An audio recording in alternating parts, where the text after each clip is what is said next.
Welcome to Tech Tuesdays. Yeah, welcome to Tech Tuesdays, but we don't really know what we're talking about at all. It's a work in progress. Check out my OnlyFans. Yeah. Do not check out his OnlyFans. Did I ever tell you I played American football? In your dreams? No. On the PlayStation? This is the worst thing. Like, why am I doing this? It's brutal. Yes, I caught a ball. And you heard it here first, Chris. You heard it here first. Chris caught a ball.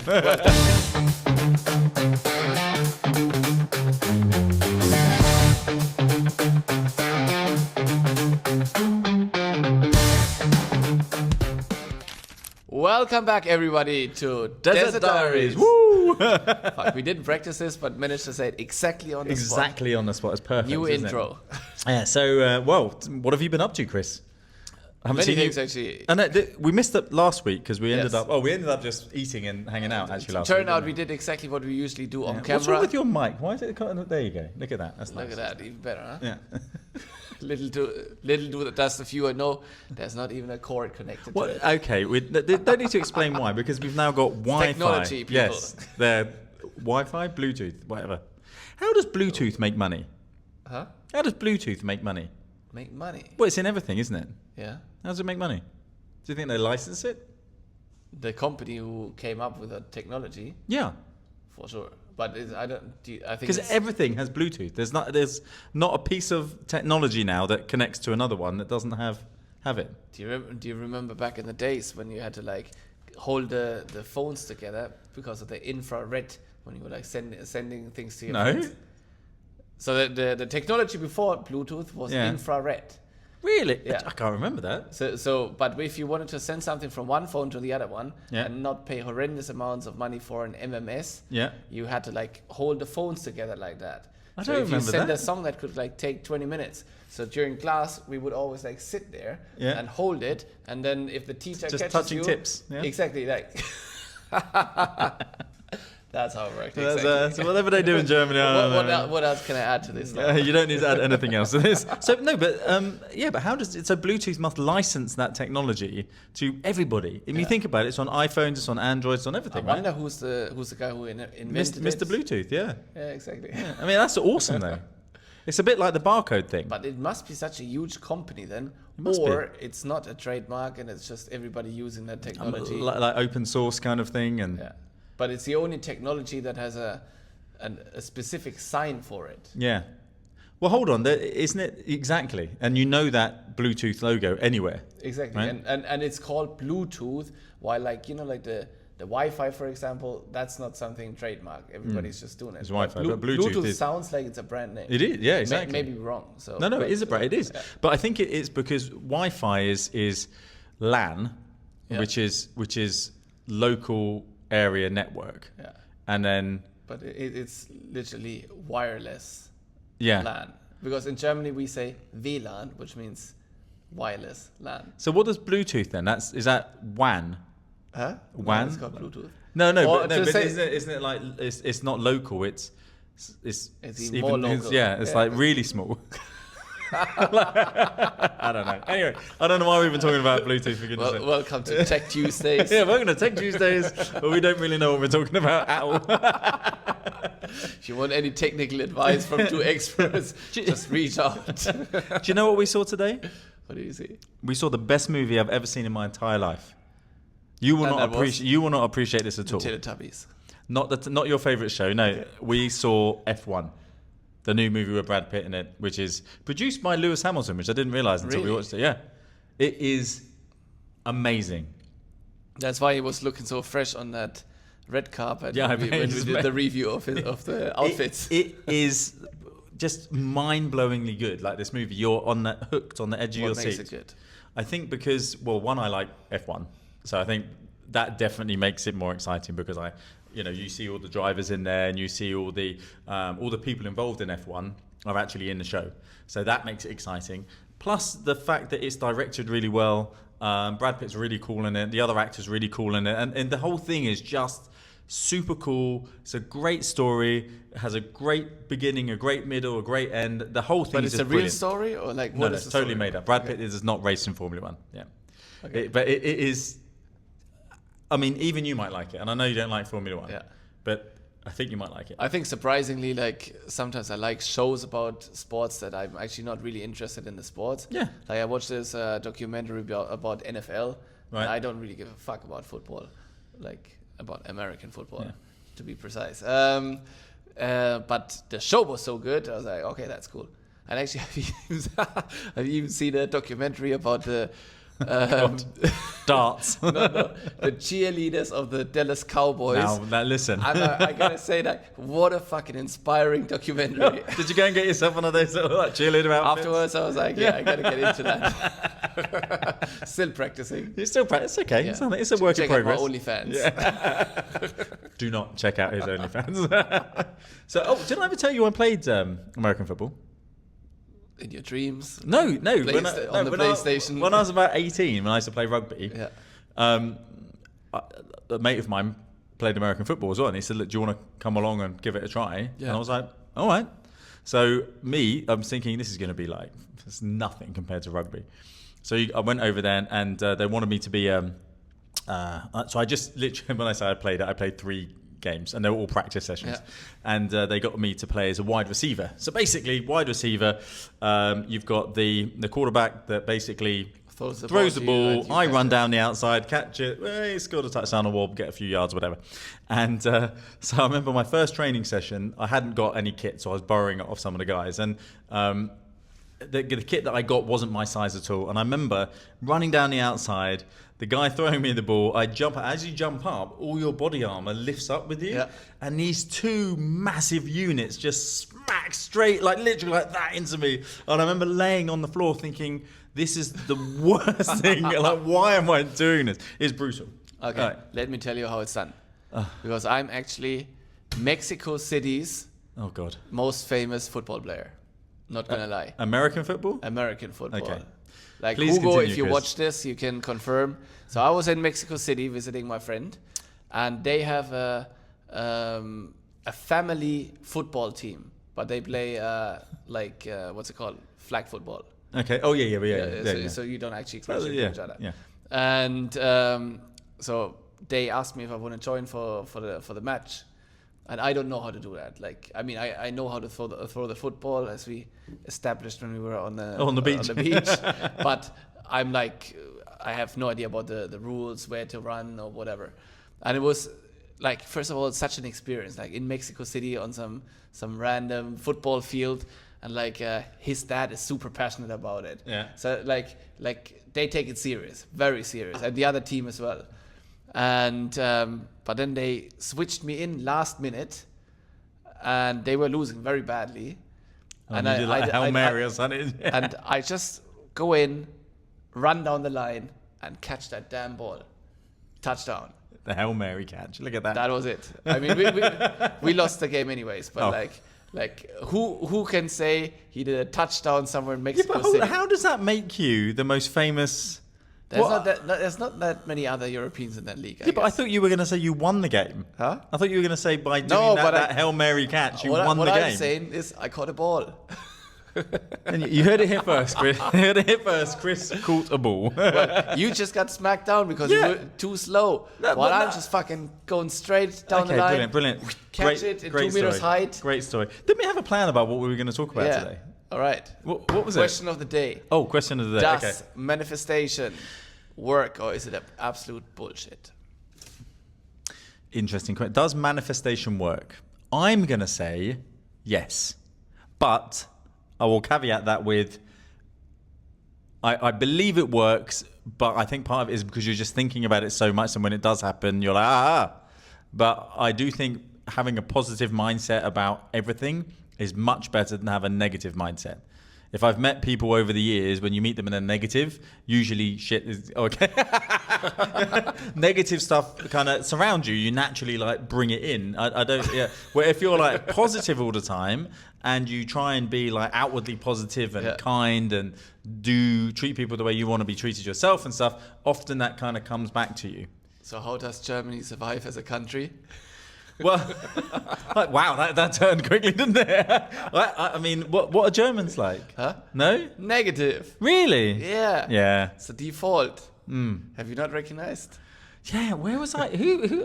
Yeah, okay, fair enough. Yeah, but I don't think you're particularly negative. No, not super negative, but like I like to complain. I'm English. But that's literally our second language is complaining all the time. I mean, that's the language that the two of us speak, right? Exactly. So but I think that complaining about stuff is just sort of recognizing perhaps what's going on around you. Yeah. But you're still very positive. Fucking hell, mate. But you work in real estate, you have to be positive. But do you think that like this, because I had like a discussion with my manager about that 2 days ago, because she was saying like, do you believe in that? And I was like, no, I don't. And then she's like, well, there we go. Like, that's why. That's why it doesn't work. And then I was like, hold on a minute. Because I do manifestation every single day.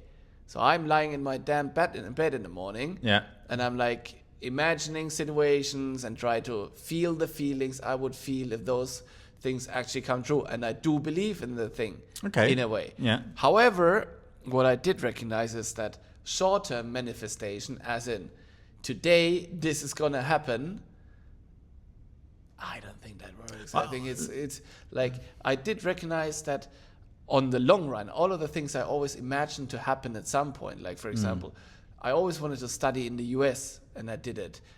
I'm not surprised at all that I'm set in Dubai selling real estate, because those were thoughts I had before. Okay. Not Dubai in particular, but me selling real estate in a fancy place was something that has crossed my mind already when I was like 20. So I'm not surprised that those things actually happened, because whatever I have put in my mind, how I imagine my life to go down, actually always has happened. But the short-term thing, like thinking today this is going to happen and I'm just going to rehearse it in my brain 10 times and then everything is possible. Like, for example, when I was working this door-to-door sales job, we watched this movie, what's it called? Law of Attraction. Okay. And then in the car, whenever we were approaching a red light, everybody would be like, green light, green light, green light. And then it switches to green, everybody's like cheering. And you're like, thinking, you dumb shits. Like, it was always going to turn green. It was like, and sometimes we waited for 10 seconds and they were like, now we made it green. I'm like, no, the clock made it green. Like, it takes 30 seconds and then it's going to go. But I think that's the difference between, in the nicest possible way, dumb people that believe in it. I'm not saying they're dumb, but I'm just like people that believe in stuff when there's no real, it's just easy, right? And then, but the true manifestation, I think, is, let's say I want an ice cold beer and we're walking along a beach and all I'm thinking about is an ice cold beer, and then all of a sudden we get to the end of that beach and there's a bar at the side of the beach and I have an ice cold beer and I'm like, oh my God, I've been thinking about it and all of a sudden it's right here. But I think that's not necessarily manifestation. It's just the fact that I've been thinking about it, and then you automatically just kind of get drawn to a bar. There was always the bar, right? It was just I didn't go left. I went straight on. Priming your attention to actually see the opportunity of that. And I think that's it. Is more being open. The more positive you are in life, the more open you are to be able to see and grab opportunity. Yeah. If you're negative and closed off, you're not never, because you could just be lucky and something happens, and that happens all the time. But if you're negative and closed off, you're less likely to do it. And there's that old saying of, the harder I work, the luckier I become. Yeah. It's almost the same thing as that. If you put yourself out there, you're more likely to stumble across an opportunity. But then I also think it's not the harder you work, the luckier you get, because even if you work super hard, you might still not be able to convert the opportunity or not even see it. Like to forcefully work even more, and try and think you can force it to happen. That is rather repulsive to the thing to happen, I think. Well, that's true. I mean, and when I say the harder I work, I think I should redo that statement and say the harder that I work on my business, not in my business. Yeah. And the difference is like when we're really, really busy, I'm working in my business, just literally doing the day-to-day stuff to stop it falling apart. When I'm working on the business really hard, that's when things the opportunities start to happen. And I think that's the same with yourself, like as in a person. You can just be living every day and maintaining, and then you decide, you know what, I'm going to do spin class 3 times a week because I need to work, on my body, and then all of a sudden different things happen. So it's changing it up. It's stepping out of your comfort zone, putting yourself in a position of like, it's pain, it's struggle. Yeah. And then all of a sudden you become a better person. Not a better person, you become a different person. Yeah. And I think that's all about like pushing yourself. So yesterday I was discussing with friends, like what are things that are holding people back from achieving what they want to achieve. And I recognized one thing about myself, like I am really in love with that idea of me chasing success. And I'm more in love with me chasing the success than actually having the success. Uh-huh. But because I probably wouldn't even know what to do if I'm like the CEO of a major company. Because I would feel like, okay, now what else? Yeah. So like this, because you get the dopamine hit. Like dopamine is a thing that like makes you do something, that gives you that motivation. So I feel like I'm completely in love with that idea of me chasing things. Yeah. More than being in love with the idea of me actually having that thing. Yeah. Well, that's interesting actually. I think that even more than that is, when you do finally get to the things that you really want, often the excitement isn't there. And in most cases, the journey is the exciting bit, not the end result. And I think that's actually a really good way to be, because then you can change your goals. Yeah. Right? You can say, okay, I want a business with 10 people, and all of a sudden you get to having 10 people, and you're like, well, actually, I want a business with 50 people, or I want to live in Thailand, or I want to, your goals can change, but often when you get to those goals, then they change again. Yeah, and they have to, because otherwise there's no more reason for you to exist as a man, right? Well, yeah, I mean, but that's because you're ambitious, okay, and that's good. It's better to be like that, what do we live for if it's not ambition? And you always want to change things up, do better, whatever that ambition looks like. But then still, maybe sometimes, like I might hold myself back in a way, or self-sabotage. Well, when I'm getting too close to a place where I'm like, oh, now it actually looks like this is actually gonna happen. Yeah. And then I'm like, wait a minute, like, am I not supposed to be the underdog working on that whole thing instead of the big guy actually having it? Yeah, but I think that's two things. And, I know you pretty well, I think, Chris. I've known you for a few years now, and we spend a lot of time together. Yeah. I think your two biggest things is you have a little bit of imposter syndrome, and you worry a little bit too much about what you think people might think of you. Yeah. Because what I think of you is probably very different to what you think of yourself. And I think that's your hardest battle. So just, get on with it. Now stop complaining, bro. Yeah. No, but do you remember that conversation we had about video? Like, I do a lot of social media, and I get in the car and I do all that. And you said to me something like, "Oh, I wish I could just do that," or something like that. And I was like, "Yeah, but just do it." Yeah. And I do it 1,000 times with not even recording it, just to get used to doing it. And I think literally the next day you were like, "Dan, I've done it," and you did it, and it was great, and it was really good. Since then I haven't done it. I know you haven't. I was going to point that out. You know why I haven't done it? Like, I'm proud of myself because I recognize actually it doesn't matter if you do that or not. Yeah. But then the thing is, I just don't have that. I don't have any desire to tell the world a fucking story. Yeah. Which that's why this is so good. Because this motivates me to get into this kind of rhythm, to share something private, even though I don't have to and nobody's watching. Yeah.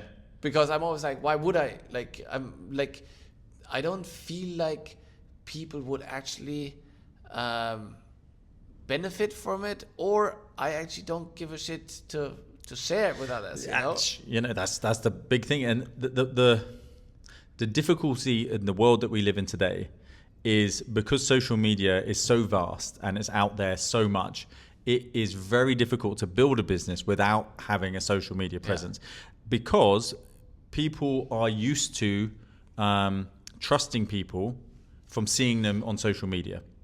It's proven now, right? So that's why we do so much, is that we get contact, we get leads, we get people because they see us on social media. That's not the real us. Yeah. Right? We're standing in front of a camera saying, right, we've got to say something amusing, something funny. Yeah. So it's not really us. Well, this is actually kind of us. This is pretty much that's us, yeah. the closest to a real conversation you could have with the two of us, honestly. Yeah.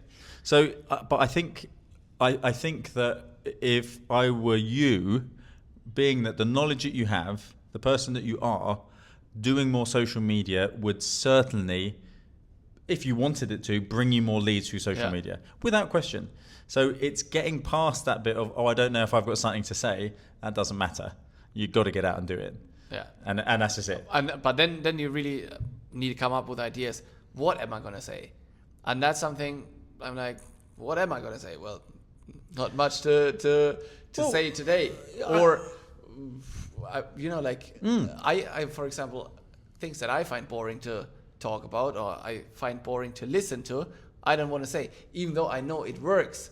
Like that's what the viewer of the real estate page wants to see. Like, this guy talking about how many sales transactions this month. I'm like, fuck. It is. It's boring. Like everybody. Yeah. Yeah, but for that person sitting in America, only following 2 of those Dubai real estate agents, they're like, look at that. That's really interesting. Oh, there's still as many transactions, even though the neighbor country just has been bombed. Yeah. But I'm like, do I want to talk about that? No, because I'm already bored about the topic, Yeah. It's a really difficult one, isn't it? I think the more authentic it is, the more interesting it is. Like you and I have a conversation. I never think, oh God, Chris, shut up. You're so boring. We talk about everything. We just talk about Bluetooth, for God's sake. So maybe that's it. Maybe just talk about whatever's going on in your mind at that moment when you're driving to another launch about something like, here I am going to, whatever it is. Maybe that is interesting. That hunger before the launch buffet gets me fired up, makes me creative. Exactly. So listen, I think that you just do it. Yeah, I think it is so. What it is. But yeah, it is difficult. I don't like it. I hate it, in fact. But I'm made to do it.